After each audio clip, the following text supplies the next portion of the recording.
इंसान हमेशा से तारों को देखकर सोचता आया है, क्या हम अकेले हैं? ब्रह्मांड इतना बड़ा है, इतना विशाल है, जिसमें अरबों खरबों गैलेक्सीज हैं और हर गैलेक्सी में करोड़ों अरबों तारे हैं। तो यह सोचना स्वाभाविक है कि कहीं दूर, किसी तारे के आसपास, किसी ग्रह पर जिंदगी तो होगी ही। बाहरी दुनिया में जीवन की खोज असल में एक ऐसे ग्रह की खोज है जो बिल्कुल हमारी पृथ्वी जैसा हो। हम पानी के निशान ढूंढ रहे हैं, वायुमंडल देख रहे हैं और ऐसा तापमान जहां जीवन पन सके। लेकिन सवाल सिर्फ ये नहीं है कि कहीं और जीवन है या नहीं।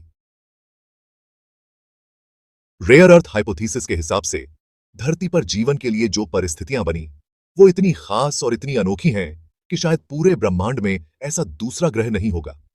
हम एक गैलेक्टिक हैबिटेबल जोन में रहते हैं, यानी हमारी पृथ्वी आकाश गंगा के केंद्र से न बहुत दूर है और न बहुत पास।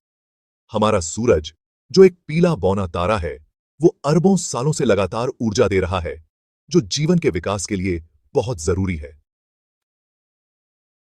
पृथ्वी सूरज की परिक्रमा एकदम सही दूरी पर करती है, हैबिटेबल जोन में, जहां तापमान ऐसा है कि पानी तरल अवस्था में रहता है और पानी तो जीवन का आधार है।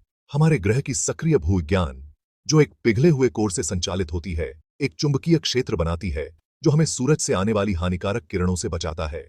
और इन सब के अलावा भी कई कारण हैं जो मिलकर पृथ्वी को एक ब्रह्मांडीय स्वर्ग बनाते हैं। अंतरिक्ष के इस विशाल अंधेरे में एक चमकता सितारा। अगर ब्रह्मांड में सचमुच जीवन से भरा हुआ है, जैसा कि कुछ वैज्ञानिक मानते हैं, तो फिर हम अभी तक किसी से मिले क्यों नहीं? इसे फर्मी विरोधाभास कहते हैं। मतलब, ब्रह्मांड तो इतना बड़ा है और बाहरी सभ्यताओं का कोई प्रमाण अभी तक मिला नहीं है। यह सोचने वाली बात है।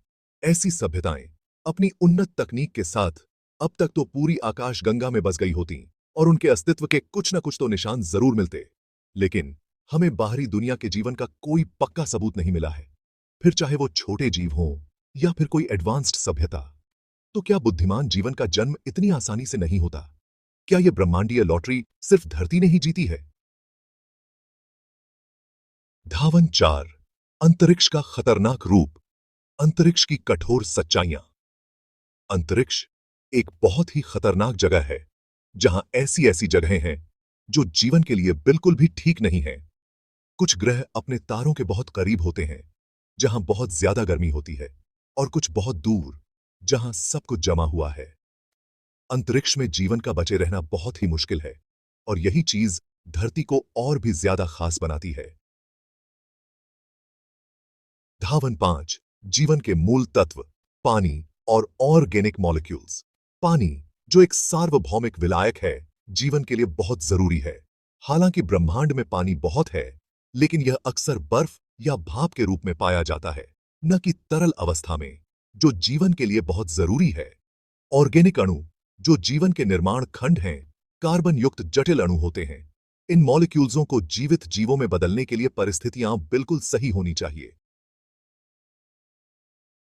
धावन 6, वो रहस्य जो अभी भी अनसुलझे हैं, जो हम नहीं जानते। हम ब्रह्मांड के बारे में बहुत कुछ जानते हैं, लेकिन अभी भी बहुत कुछ ऐसा है जो हम नहीं जानते। हो सकता है कि जीवन ऐसे रूपों में मौजूद हो जिसकी हम कल्पना भी नहीं कर सकते, ऐसे जैविक तरीकों का उपयोग करके जो हमें पता ही नहीं है। ब्रह्मांड रहस्यों से भरा है और धरती से परे जीवन की खोज हमारी जिज्ञासा का प्रमाण है। जब तक हमारे पास निश्चित उत्तर नहीं है, तब तक पृथ्वी से परे जीवन का प्रश्न हमारी कल्पना को मोहित करता रहेगा और ब्रह्मांड की हमारी खोज को आगे बढ़ाता रहेगा।